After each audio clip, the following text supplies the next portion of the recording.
Я готова. Добрый день, уважаемые коллеги! Вас приветствует Королева Анна Владимировна. Сегодня мы с вами остановимся на установочном вебинаре, который посвящен конкурсу «Лучший детский сад года 2020». Конкурс не новый, идет уже много лет, но есть небольшие изменения, с которыми мне бы хотелось вас познакомить.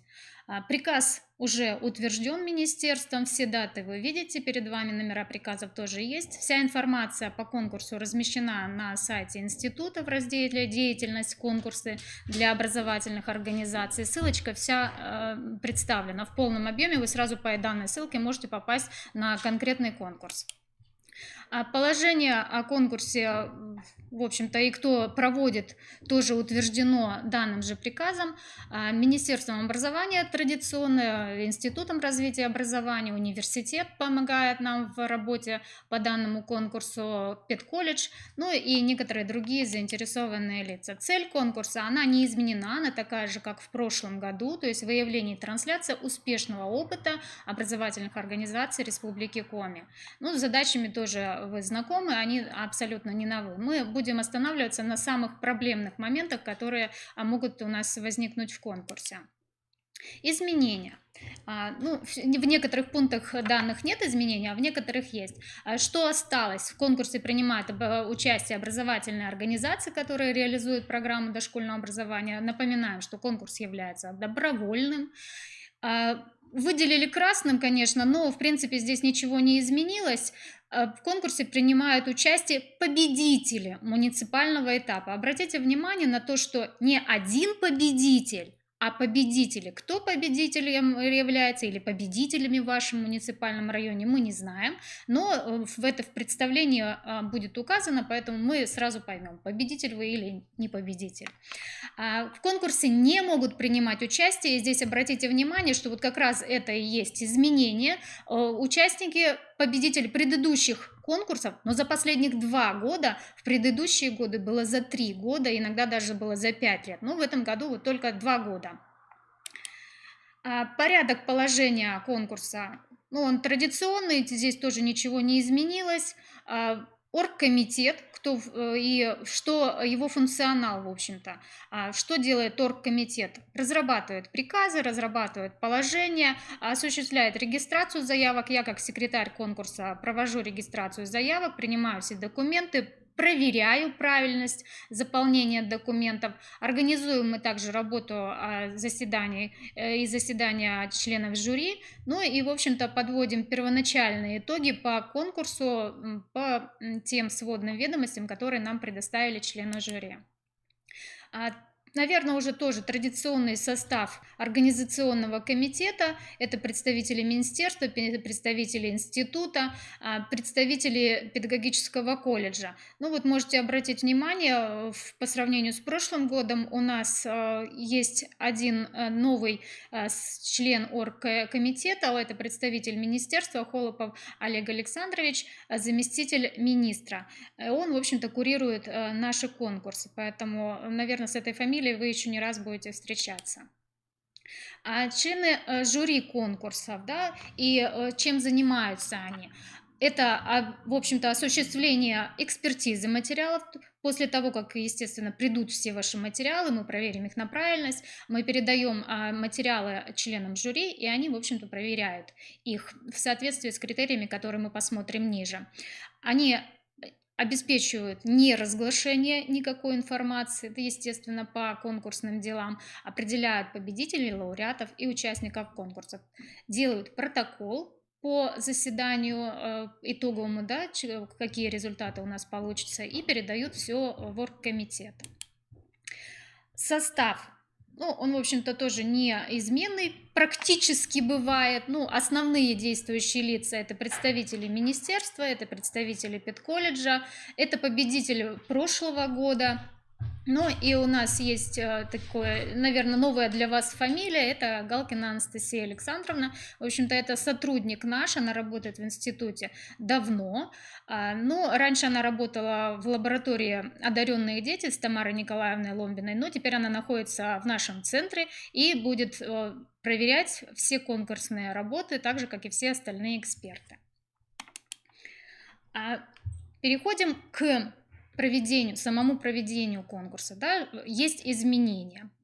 Обращаю ваше внимание, что если в прошлом году мы отсылали материалы, да, на онлайн-площадку, то в этом году мы этого не делаем, потому что и вы как участники, и мы как члены жюри столкнулись с рядом проблем. Этих проблем, естественно, всем хочется избежать, поэтому вы размещаете материалы на своем сайте, на сайте детского сада.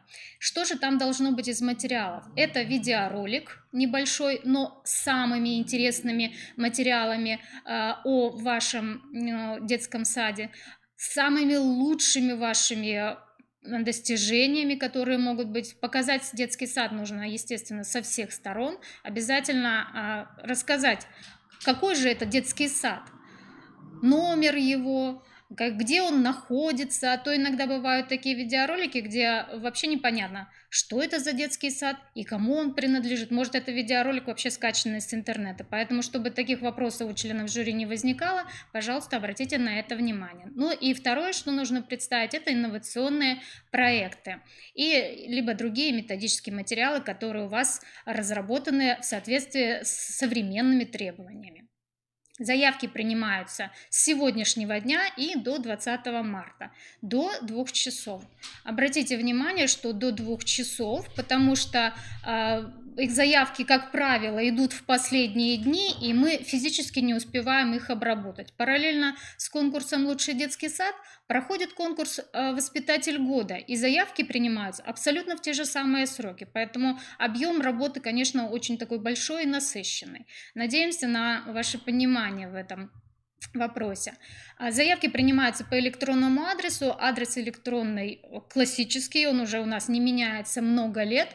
Как правило, когда мы снимаем работы, то прописываем такую фразу: заявка получена. Ну и, как правило, я как секретарь конкурса снимаю все работы и подписываю Королева А.В. Если вы не увидели данной фразы «заявка получена», Королева А.В. или вот Галкина А.В. Да, Юлия Владимировна пока на больничном, поэтому она временно не может снимать заявки. Но, тем не менее, если вы не увидели фразу «заявка получена» и конкретная фамилия какая-то из наших, да, Галкина, Королева либо Карманова, значит, вы отправили заявку куда-то не туда. И надо срочно это как-то исправлять, потому что в противном случае может возникнуть вопрос, что «а почему же мы не попали в состав?» А в состав не попали, потому что отправили не туда материалы. Что мы должны представить вам, что вы нам должны представить на конкурс? Это заявку. В заявке должна быть указана конкретная ссылка. То есть вы на своем сайте детского сада создаете вкладочку «Лучший детский сад года 2020». Открываете ее и уже вот ту конкретную ссылку прикладываете в заявку и отправляете нам. Также заявка должна быть в формате Word для того, чтобы ссылка была активна, чтобы мы ее могли копировать и проверять на тот момент, когда вы пришлете работу, да, насколько там она содержательно представлена, работа. Либо мы чуть-чуть попозже будем перепроверять заново, насколько работы уже соответствуют всем тем требованиям, которые будут обозначены. Также сканированный вариант заявки с подписью и печатью руководителя, то есть это не ваше личное желание, не кто-то отправил, да, а руководитель все подтверждает.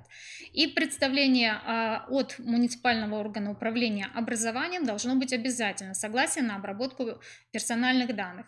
То есть 3 документа я от вас жду по электронной почте. Давайте договоримся с вами, что все заявки вы можете присылать с конкретной ссылкой в срок до 20 марта, как и положено в положении, до 2 часов дня. А если вдруг что-то не успеете разместить до этого времени, то сайт свой пополнять можно до 23 марта. Почему до 23? Потому что в это время еще и проводится регистрация всех заявок, еще раз перепроверяются все данные.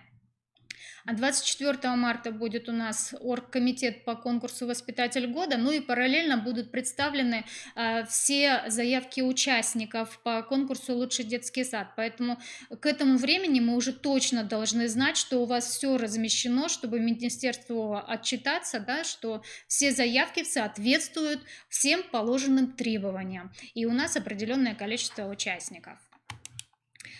Заявка, ну, форма, опять же, не новая, она традиционная.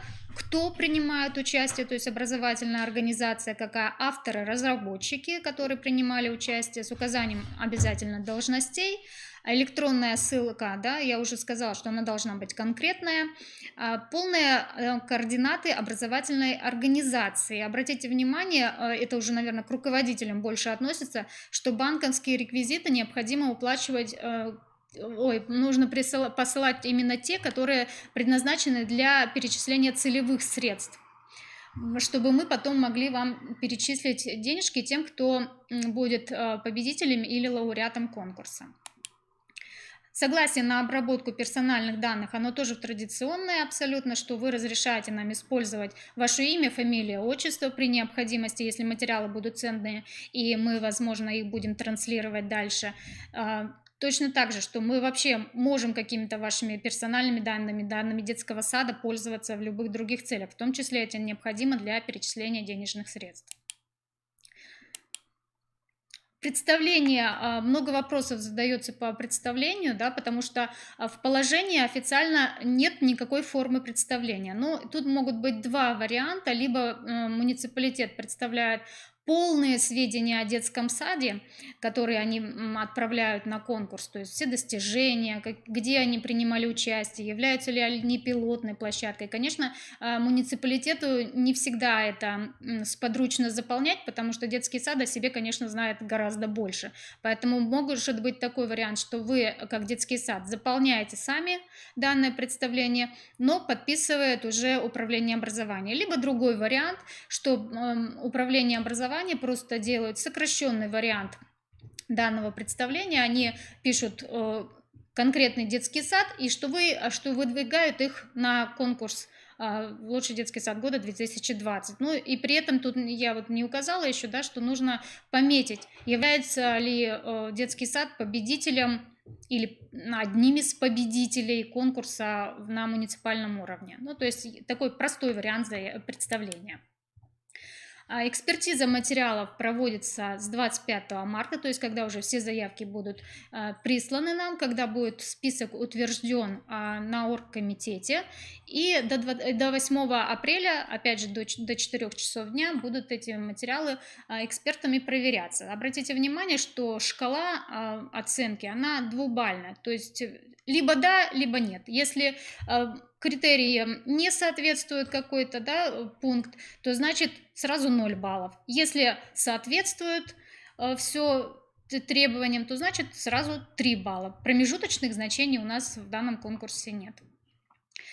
Что же из критериев мы на что должны обратить внимание при подаче наших материалов, размещения, которые вы будете размещать на сайте? Это соответствие современным требованиям, естественно, в первую очередь требованиям федерального государственного стандарта дошкольного образования. Также направленность на разнообразие форм содержания дошкольного образования, на среду, причем самую разную, да, и социокультурную среду, и предметно развивающую среду, хотя здесь открытым текстом об этом не говорится, но тем не менее это так. Материалы еще, какие требования еще к материалам? Это работа с родителями. Что интересненького, новенького вы организуете? Опять же, обратите внимание на новые формы работы с родителями. Вы это можете показать и в видеороликах, в одном, да, у нас один видеоролик, и в видеоролике, и в инновационных материалах или проектах, которые вы будете размещать на своем сайте. Положительная оценка со стороны окружающих, в том числе и родителей, а также структура, полнота, логика изложения материала. Ну и, в общем-то, само оформление материалов, оно тоже должно быть. Иногда бывает так, что материалы как-то разрозненные, оторванные, один материал в одном месте, другой материал в другом месте. Это, конечно, вот сразу убирает два последних критерия, они будут просто по нулям, если в таком случае. Идем дальше. После того, как все конкурсные материалы будут проверены экспертами, эксперты собираются все вместе и определяют все-таки, кто же по баллам становится победителем или лауреатом конкурса. У нас всего один победитель и два лауреата, вторая и третья степень. Остальные все участники будут, ну, в общем-то, участниками, так и останутся конкурсом. Победителем является тот, кто набирает большее количество баллов. После него два детских сада, которые набрали чуть-чуть меньше количества баллов, они становятся лауреатами. Ну и все остальные, в общем-то, как я уже и сказала, вот, являются участниками конкурса. После того, как все это будет сделано, члены жюри передают протокол заседания организационный комитет, и, в общем-то, организационный комитет уже подводит последние итоги. Итоги сразу не объявляются, итоги будут объявлены только уже на закрытии конкурса «Воспитатель года». Что же получает все-таки победитель? Да? Ну, как мы видим, это обязательно диплом и денежный приз. Денежный приз для победителя рассчитан это 50 тысяч, на лауреатов по 20 тысяч. Остальные все просто получают сертификаты участника конкурса. Денежные призы, обратите внимание, что они могут на что-то расходоваться конкретное, то есть это приобретение различного оборудования для детского сада, для пополнения нашей развивающей среды. Это уже вы решаете сами, что вам необходимо будет. После того, как денежные средства вам будут перечислены, нужно будет как можно в максимально короткие сроки отчитаться по использованию финансовых средств. И вот у нас есть такой пункт награждения победителей. Обычно, конечно, оно происходит на закрытии конкурса «Воспитатель года». Но у нас такие форс-мажорные обстоятельства в целом по всей Российской Федерации, что 22 апреля, скорее всего, будет выходным днем, да, будет голосование по изменениям в Конституцию Российской Федерации, и в связи с этим некоторые этапы конкурса «Воспитатель года», они будут сдвинуты по времени. Насколько это будет сдвинуто, как это будет сдвинуто, мы пока сказать не можем, но в любом случае мы будем обзванивать всех победителей и лауреатов конкурса для приглашения на награждение. И будем уже обговаривать и точные даты, и точное время. Поэтому мы пока так условно обозначаем, что это будет 24 апреля, но более подробную информацию мы узнаем попозже. 24 марта состоится оргкомитет по конкурсу «Воспитатель года». Там будут как раз решаться данные вопросы, и уже после этой даты мы будем знать конкретную дату, в общем-то, закрытия конкурса. Заявка принимается все в стабильной форме, ничего здесь, никаких изменений не предусмотрено. А еще раз, да, обращаю внимание, что видеоролик должен быть оформлен заставкой информационной образовательной организации. Остальных, в общем-то, каких-то жестких требований к формату, шрифту, хотя они здесь и прописаны, но это такая классическая форма, которая требуется к документам, да, на самом деле вы размещаете материалы на своем сайте, и та форма, которая вам удобна, но лишь бы она открывалась на различных носителях, да, то есть у каждого программное обеспечение свое, у членов жюри я имею в виду, поэтому чтобы материалы легко открывались. Это самое главное. Требования к конкурсу, ну, опять же, они все те же самые стабильные, только чтобы заявка поступила в соответствии с требованиями. Требования мы с вами рассмотрели, и не позже 20 марта, не позже 2 часов. А еще раз напоминаю, что до 23 марта вы размещаете свои материалы на своем сайте. Да, остальные пункты, в общем-то, финансовое обеспечение мы с вами обсудили. А то, что касается членов жюри, они соблюдают конфиденциальность всей информации, и здесь уже, в общем-то, никаких других вариантов быть не может. Вся информация не подлежит разглашению. Еще раз напоминаю об отчете об использовании финансовых средств, но это будет касаться только победителя и лауреатов конкурса. Обратите внимание, очень часто у нас возникают вопросы: отчет-то вы прислали, а подтверждающих документов нет, поэтому обязательно необходимо присылать подтверждающие документы. Это договора, счета, акты, причем нужно сделать в 2 экземплярах. Это каким образом? Оригиналы, потому что вы должны прислать по почте, но рекомендуем, чтобы быстрее завершилась работа по конкурсу финансовая, да, по финансовой части, то рекомендуем электронные копии сначала отправить на электронную почту Кривошеиной Наталье Владимировне, которая у нас курирует все финансовые вопросы, пока она начнет отчитываться по данным документам, да, то есть по электронным вашим вариантам, а потом оригиналы уже просто приложат к основным всем документам и всем приказам. Поэтому обязательно еще раз обратите на это внимание. Мы отчитываемся за этот конкурс, а не вы. Поэтому оригиналы должны находиться именно у нас в Институте развития образования. Ну, это основные варианты для проведения данного конкурса. Конкурс заочный, поэтому здесь никаких форс-мажорных обстоятельств других быть не должно. Единственное, что вот у нас пока вопрос возник по дате закрытия конкурса. Еще раз напоминаю, что до 20 марта до 2 часов дня я жду от вас заявки по конкурсу. Спасибо всем за внимание. Надеемся, что заявки придут вовремя. До свидания. Александр.